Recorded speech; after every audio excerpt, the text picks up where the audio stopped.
Hello friends, welcome to यज्ञ investment academy और tax video में आप सभी का स्वागत है। दोस्तों, आज की वीडियो में हम देखने वाले हैं कि भाई जिनका यूएस, कनाडा या यूके में रिटायरमेंट अकाउंट है, वो कभी नॉन रेसिडेंट थे और उनका रिटायरमेंट अकाउंट है और वो इंडिया में रेसिडेंट बनने जा रहे हैं।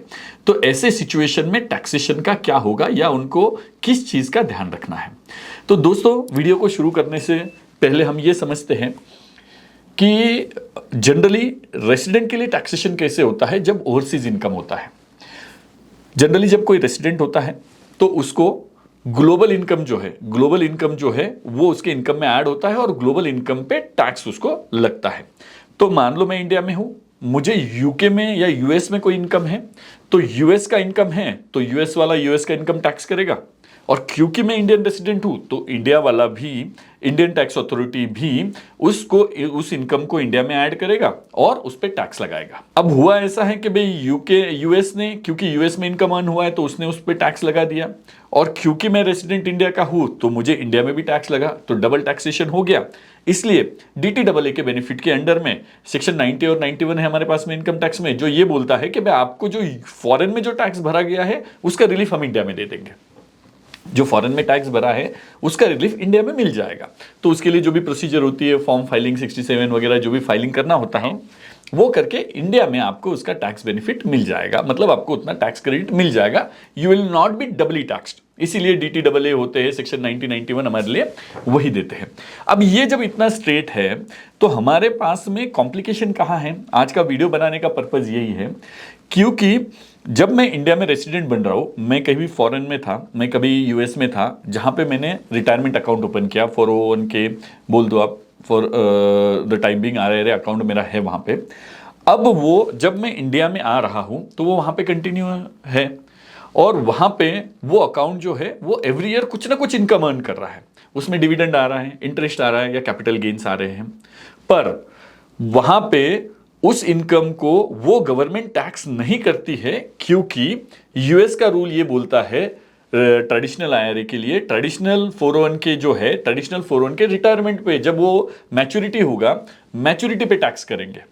मतलब even though I have $1 lakh का बैलेंस है मेरे पास में, आज जब मैं इंडिया में रिटर्न आ रहा हूं तो वो $1 लाख उस पे एक्यूमुलेशन होते जाएगा। 20 साल के बाद मेरा मैच्योरिटी है, रिटायरमेंट अकाउंट मैच्योर होने वाला है, तो 20 साल तक उसमें हर साल एक्यूमुलेशन होगा, पर 20 साल होने के बाद यूएस उसको टैक्स करेगा।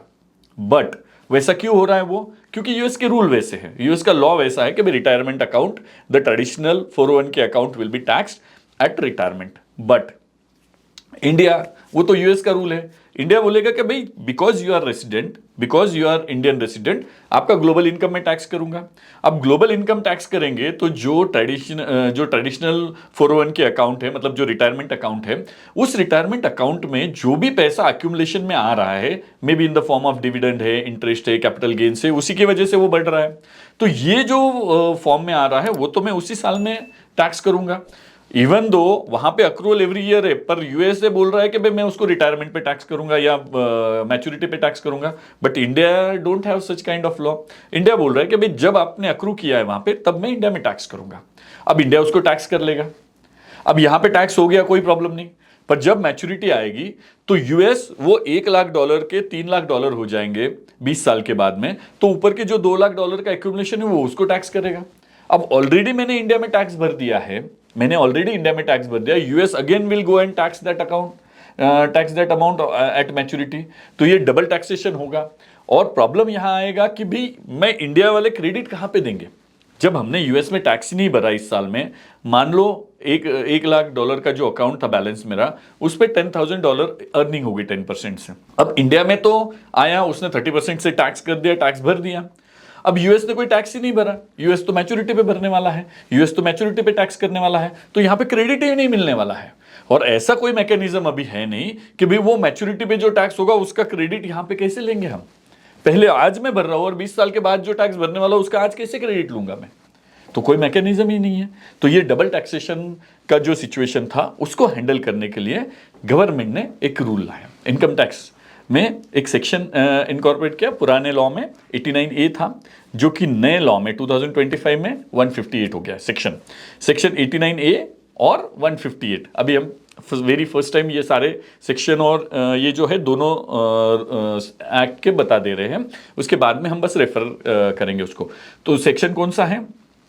89A और नए एक्ट के हिसाब से 158। रूल कौन सा है? 21AAA, ओल्ड लॉ के हिसाब से 21AAA, न्यू लॉ के हिसाब से 74, रूल नंबर 74। और फॉर्म कौन सा है? तो 10EE ओल्ड लॉ के हिसाब से और फॉर्म 40 न्यू लॉ के हिसाब से। अब ये जो है ये दोनों भी मेंशन किए हैं, आपको स्क्रीन पर भी दिख ही रहा है कि भाई ओल्ड और न्यू लॉ में ये रूल्स और सेक्शन है, ये बस आपको रेफरेंस के लिए दिए गए हैं। हमको सेक्शन कोई एग्जाम तो देनी नहीं है कि जो लर्न करने हैं हमको, तो बस हमारे लिए रेफरेंस के लिए हमारे पास में अभी के लिए जो न्यू लॉ में क्या है, सेक्शन 158। सेक्शन 158 क्या बोल रहा है? उसने 3 चीजें हैंडल की हैं कि भाई यहां पर अगर कोई specified person specified account hold कर रहा है इन नोटिफाइड कंट्रीज, 3 चीजें बताई 158 ने। सेक्शन 158 बोल रहा है कि भाई specified person specific account maintain कर रहा है इन नोटिफाइड कंट्रीज, तो ये सेक्शन उसको एप्लीकेबल हो जाएगा और उनको क्या मिलेगा? टैक्स डेफरल का बेनिफिट मिल जाएगा। मतलब ये सेक्शन ये बोल रहा है कि भाई अगर ये कंडीशन फुलफिल हो गई तो you need not have to pay any tax right now in India unless and until it get matured. तो मतलब इंडिया में आप अभी टैक्स मत भरो जब तक कि वो मैच्योरिटी पे नहीं आता, और आपको यूएस जब तक टैक्स नहीं करता तब तक इंडिया में भी टैक्स मत भरो। ये रिलीफ इस सेक्शन में दिया गया है। बहुत अच्छा रिलीफ है, बहुत अच्छा सेक्शन इंट्रोड्यूस किया है, बट सारे कंट्रीज के लिए है क्या? नहीं है। तो अब हम देखते हैं इन डिटेल कि भाई क्या स्पेसिफाइड पर्सन है, कौन है स्पेसिफाइड पर्सन, कौन से स्पेसिफाइड अकाउंट्स हैं और कौन सी नोटिफाइड कंट्रीज है। तो अब हमारे पास में है पहला कि स्पेसिफाइड पर्सन कौन है? Specified person is an resident Indian resident होना चाहिए। वो कोई भी इससे होगा, रिटर्निंग इंडियन भी तो रेसिडेंट इंडियन ही है। तो रेसिडेंट इंडियन होना चाहिए जिसके पास में स्पेसिफाइड अकाउंट, मतलब रिटायरमेंट अकाउंट होना चाहिए। कब ओपन किया हुआ होना चाहिए? वो जब वो नॉन रेसिडेंट था तब। बहुत इंपॉर्टेंट कंडीशन है कि भाई एक रेसिडेंट इंडियन को, पहला कंडीशन है कि स्पेसिफाइड पर्सन कौन है? तो रेसिडेंट इंडियन इंडिविजुअल।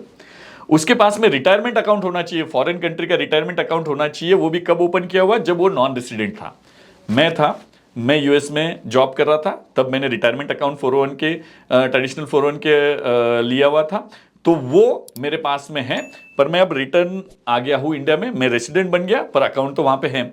तो मतलब specified account is an account which is an retirement account which has been open when I was non resident. वो कौन से कंट्री के लिए? नोटिफाइड कंट्रीज कौन से कंट्रीज के लिए है वो? तो यूएस, कनाडा और यूके।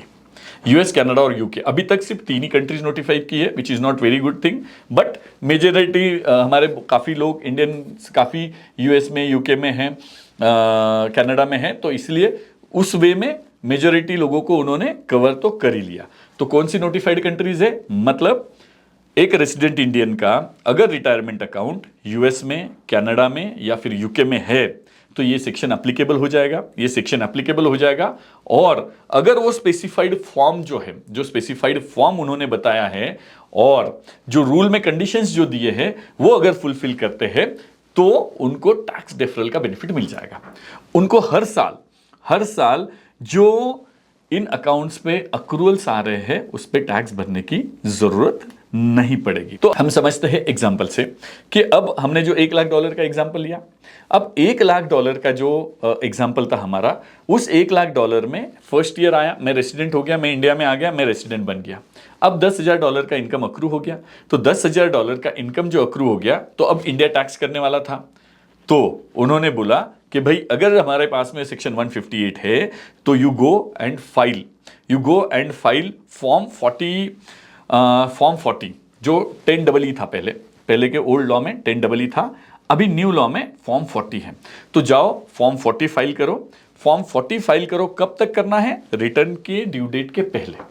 रिटर्न ड्यू डेट के पहले अगर मैं वो फॉर्म 40 फाइल कर देता हूं, या फिर 10EE जो भी ओल्ड लॉ में था वो फॉर्म अगर मैं फाइल कर देता हूं, और उसमें जो रिक्वायर्ड डिटेल्स है कि भाई कब का IRA अकाउंट है, उसका बैलेंस कितना है, एक्युमुलेशन कितना है, अब तक का, क्योंकि अब तक का तो टैक्स करना नहीं है, तो वो सारी रिलेवेंट चीज़ें जो भी है वो सारी चीज़ें कि भाई कब उसका मैच्योरिटी है, उसमें क्या क्या एक्युमुलेशन आया है अब तक, वो कहाँ कहाँ पे टैक्स हुआ है, ये सारी डिटेल जब हम उस फॉर्म में भरेंगे ऑनलाइन, वो जब फॉर्म हम फाइल करेंगे तो उस साल में आपको इंडिया में कोई टैक्स नहीं भरना।